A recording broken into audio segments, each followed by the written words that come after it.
আসসালামু আলাইকুম ওরহমতুল্লাহি ওবরাকাতুহ। প্রিয় দেশবাসী, যেখানে তাকাই, যেখানে দেখি, যেখানে শুনি, যেখানে ঢুকি, বারবার একটা নাম সবার চোখের সামনে, সবার কানে ভাসতেছে, রামিসা রামিসা রামিসা। এই ছোট্ট বাচ্চাটার কি অপরাধ ছিল আমি জানি না। সে তো এখনও ঠিকমতো বুঝে উঠতে পারে না এই পৃথিবীটা কেমন, পৃথিবীর মানুষগুলো কেমন। তার আগে এমন এক মর্মান্তিক ঘটনা ঘটেছে যেটা মানুষকে কাঁদিয়েছে, যেটা এই জাতিকে কাঁদিয়েছে। আমি একজন সংসদ সদস্য, বর্তমান সরকারের একটা পার্ট ধরে নেন। এটা আমার জন্য লজ্জাজনক। এতই কষ্ট লাগছে যে সেই বাবাটার মুখ থেকে যখন শুনলাম যে আমি কার কাছে বিচার দিব, কি বিচার দিব, কে আমার সন্তানের বিচার করবে। আমি লম্বা কথা বলার জন্য আর লম্বা ভিডিও করার জন্য আসিনি। আমি জনাব তারেক রহমান প্রাইম মিনিস্টারকে একটি কথাই শুধু অনুরোধ করতে চাই। আমরা জানি আপনার বাবা কেমন ছিল, আমরা জানি আপনার মা কেমন ছিল।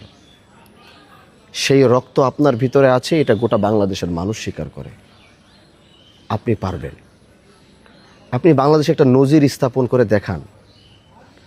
আমি এই সরকারের সংসদ সদস্য হিসাবে, পার্ট অফ এই পার্লামেন্ট মেম্বার হিসাবে আমি আপনার কাছে অনুরোধ করছি, আপনি একটা নজির বাংলার ইতিহাসে লিখে যান। শতাব্দী এই বাংলার প্রজন্মরা যারা আসবে তারা আপনাকে মনে রাখবে।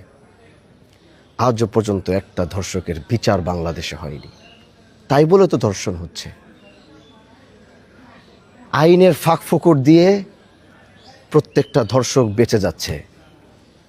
আইনের ফাঁক ফোকর দিয়ে কিভাবে যেন তারা ধর্ষণ করার পরও তারা বেরিয়ে যাচ্ছে। রামিসার হত্যাকারী তো প্রমাণিত, সে স্বীকারোক্তি দিয়েছে। বাস আইন আইন আইন আইন না বলে ধর্ষকের সর্বোচ্চ শাস্তি। এক তো ধর্ষণ করেছে, এই জন্য তার বাংলাদেশের আইনে মৃত্যু হয়। তার মধ্যে সে গলা কেটে হত্যা করেছে, ডাবল অপরাধ করেছে, যাকে 2-3 বার হত্যা করার পরও তার বিচার পরিপূর্ণ হবে না। আপনি পারবেন। দেশের মানুষকে একটা বার আপনি দেখিয়ে দেন যে বাংলাদেশের ধর্ষণ করলে তার শাস্তি হচ্ছে ফাঁসি, তার শাস্তি হচ্ছে মৃত্যুদণ্ড। আইনজীবীদেরকে বলবো তার পক্ষে যেন কেউ না লড়ে। একটি সংবাদ দেখেছি, তারা বলেছে তারা লড়বে না ধর্ষকের পক্ষে। আমরা এবার বাংলাদেশের এই সরকারের এই নমুনাটা আমরা দেখতে চাই। বাস, আর কিচ্ছু চাওয়া নাই। একজন সংসদ সদস্য হিসাবেও কিছু চাই না। বাস ধর্ষকের ফাঁসিটা চাই। এটাকে শুধু আপনারা কার্যকর করে দেখান। বাংলাদেশের মানুষ তৃপ্তি পাবে, এই দেশ খুশি হবে। রামিসার মতো ছোট্ট বাচ্চাটা হয়তো কবরে শান্তি পাবে। আসসালামু আলাইকুম রহমতুল্লাহি ওয়া বারাকাতুহু।